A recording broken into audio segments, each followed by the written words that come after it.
Everybody, how's it going? Happy Saturday. Homecoming for me, so that's why I'm all dressed up. Looking pretty spiffy. Hope you have a good weekend. Alright, getting into my DVD update. Just thought I'd do it, get it out of the way while I had a bunch. Got some good stuff here and some stuff that's kinda eh. But anyways, okay, starting off with this. First one we have is a dollar store DVD of Breathing Fire. This one, surprisingly, is actually one of the decent ones in this update. It's a really low-budget martial arts type action movie, but I actually really like this one for an action movie starring Jonathan K. Kwan, Bolo Young, and Juan Ojeda. It's a good one. It is incredibly low budget when you're watching it. It's fun though. It's a little bit. I really like the music for it. It's got a really cool score. So yeah, if you're an action movie fan or especially martial arts fan, I have a strong feeling you will enjoy Breathing Fire. This is a very fun movie right here. Breathing Fire. It's only $1 too. For the dollar store DVDs, you never know what you're gonna get. It might be a gem of a movie or might blow hardcore, and 75% of them suck. I mean, South Beach with Gary Busey is one that I like, and Heaven's Fire is another one that I like, but other than that, most of them are kind of eh. But Breathing Fire is a good one. Definitely check this one out if you're a fan of like action movies or something. And me and my 80s comedies, you know, I had to see this one. I actually never saw this one before, surprisingly, so I decided to check it out. It's Just One of the Guys. Once again, it's a comedy I enjoyed. I mean, there were some parts that's just kind of slow. This stars Joyce Heiser, Clayton Rohner. I think Cheryl and Fenn is in this movie too. But it's a fun movie. I mean, it's kind of stupid at times, and some parts of the movie are a little slow and maybe unnecessary. But I mean, it's not a bad movie. Is it like among my favorite 80s comedies? No, it is not really that good, but like, I enjoyed it for what it was. It's got a decent soundtrack. There's a couple songs on the soundtrack that I like. But that was about it.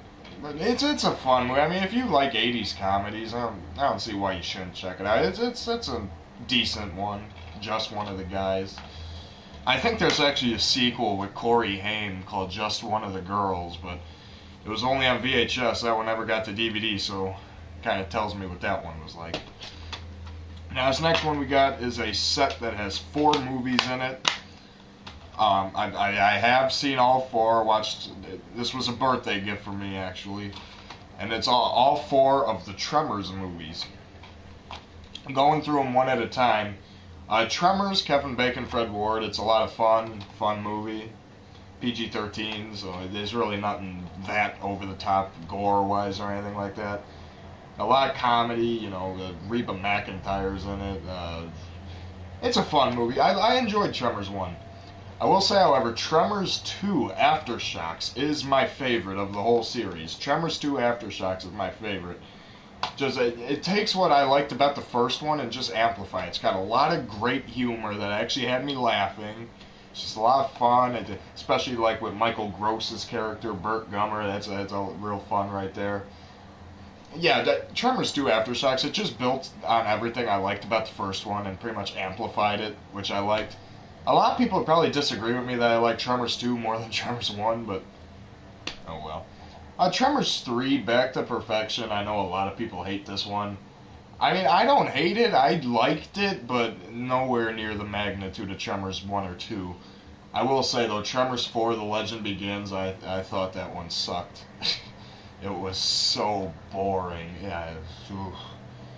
Tremors 4, that's... If they had a set with only the first 3, that's the one I would... I have not seen the TV show. I know they made a TV show version, and I have not seen that. I don't even know what the premise of that is. And next one is a sports movie from the 80s. 80s sports movie that pretty much tells you how generic the thing is. It's Youngblood with Rob Lowe and Patrick Swayze. It's not, well, once again, I mean, it's not a bad movie. It's just generic. You've seen movies like this done a million times. You've seen movies like this made fun of a million times. This movie's got some weird stuff in it though. That's got like nothing to do with like the main storyline. There's this uh, hazing scene that's with Rob Lowe that's really kind of, and Patrick Swayze, that's really kind of weird.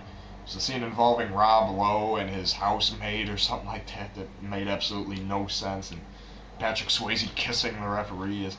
There's some weird stuff, but overall, I mean, it's your basic, generic 80s sports. As I said, it's not bad. It's just like a generic 80s sports movie. And I will admit, though, the movie's got a great soundtrack. I really like the soundtrack to this movie. Like, Stand in the Fire is a good song. I think Mr. Mister has a song on here. Autograph, that's another band I like. Autograph, they got a song on here. It's a good one. I mean, it's nothing great, it's generic, but if you're a sports fan, if you're a hockey fan, I'd give Youngblood a watch. Doesn't compare to the Mighty Ducks or Slapshot or anything like that, but it's not that bad. This one I actually got at the convention. I got it, Chris Mitchum's in it. It's Ricco the Mean Machine. Not that great of a movie, I will admit. The acting, nothing really that great. This movie, though, I will say, some scenes in this movie are, whew, like, gory.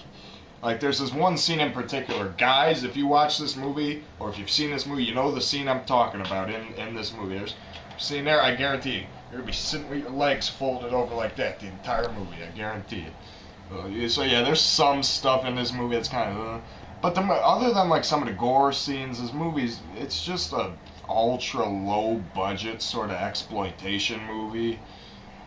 Dark Sky Films released it. There's really nothing too worth it. It's like a revenge movie almost. I did not like the ending to this movie. I thought the ending to this movie was pretty stupid.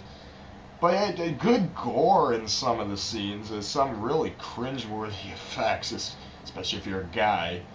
Other than Chris Mitchum and Arthur Kennedy, I didn't know anybody. Like, I don't know who Barbara Boucher or Melissa Longo or Eduardo Fajardo. I don't know any. I don't know the director either. Tullio Di Michele. So yeah, this one's not really that great. But if you're a gore or exploitation enthusiast and you haven't seen this one, you might give it a watch. But movie collectors in general are probably not gonna like this. Same with this one. I mean, I just thought it looked like funny. I thought it looked like a funny B movie. Blood Beach. I mean, you do get a couple okay moments in this movie, but like most of the time, it's really slow paced, low budget. I don't remember if this was a TV movie or direct to video or what this movie was, but there's nothing that special about Blood. I mean, it's not terrible. It's just mostly a boring movie. Nothing too much to say about it, so yeah, Blood. It's from 1981, early 80s. John Saxon's in it, but not for that long. It's just meh. That's Blood Beach. I enjoyed this one though. It's a TV movie drama that has Tommy Lee Jones in it. Tommy Lee Jones and Helen Shaver from Tremors 2. The Park Is Mine.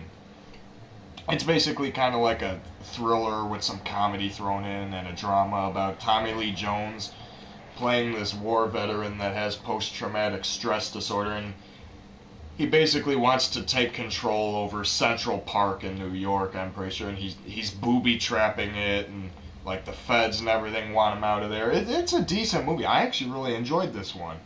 Directed by Stephen Hilliard Stern. I don't know who he is, but I like that. Yaphet Kotto's in this too. He's like the main head cop guy in it. I don't know how easy it is to find this movie. This is a bootleg DVD right here.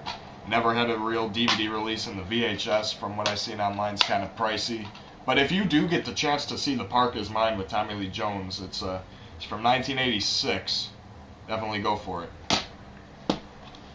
Now this is a fun one right here. I had a lot of fun with this movie. It's a 2-disc meltdown edition to Street Trash. A lot of fun with this movie. It's really stupid, but it's the kind of stupid that's funny. Like, you get a bunch of scenes with... Okay, for example, there's a scene where this one hobo guy walks into the store Right when he walks in, he trips and falls over the display stand, and when he's walking out the store, he's all pissed off, puts a bag over his head and walks through the plain glass windows. You're just like, what? It's a real stupid movie. If you ever see Rotor, or like Rotor, R-O-T-O-R, from 1988, and the kind of humor in that movie, it's real similar to this, which I actually like Rotor, sue me, but that's the funniest movie I've ever seen right there. But Street Trash, it's fun. I mean, it's really gory. They try to do like a bunch of over-the-top gore effects in it, but it's funny. I find it a funny movie, and if you're a fan of B movies that are totally just not serious movies, you'll get a kick out of this movie. If you like stupid movies or whatever, you'll get a kick out of it. As I said, I know this is on Blu-ray now. This is just the 2-disc DVD version from Synapse Films. It's a lot of fun if you're into like this type of movie, which I am. I was entertained by it. So yeah, it's an incredibly low-budget movie too, but I don't care. It was a lot of fun. Street Trash. We got a 4-pack with Easy Money, Throw Momma from the Train, Blame It on Rio, and The Woman in Red. I have yet to watch The Woman in Red, but it's Gene Wilder, and I usually like everything he does. Blame It on Rio, I thought that movie sucked. Blame It on Rio with Michael Caine, and yeah, I thought that movie sucked. The first two, Easy Money with Rodney Dangerfield. Easy Money is a very fun comedy starring Rodney Dangerfield, Joe Pesci,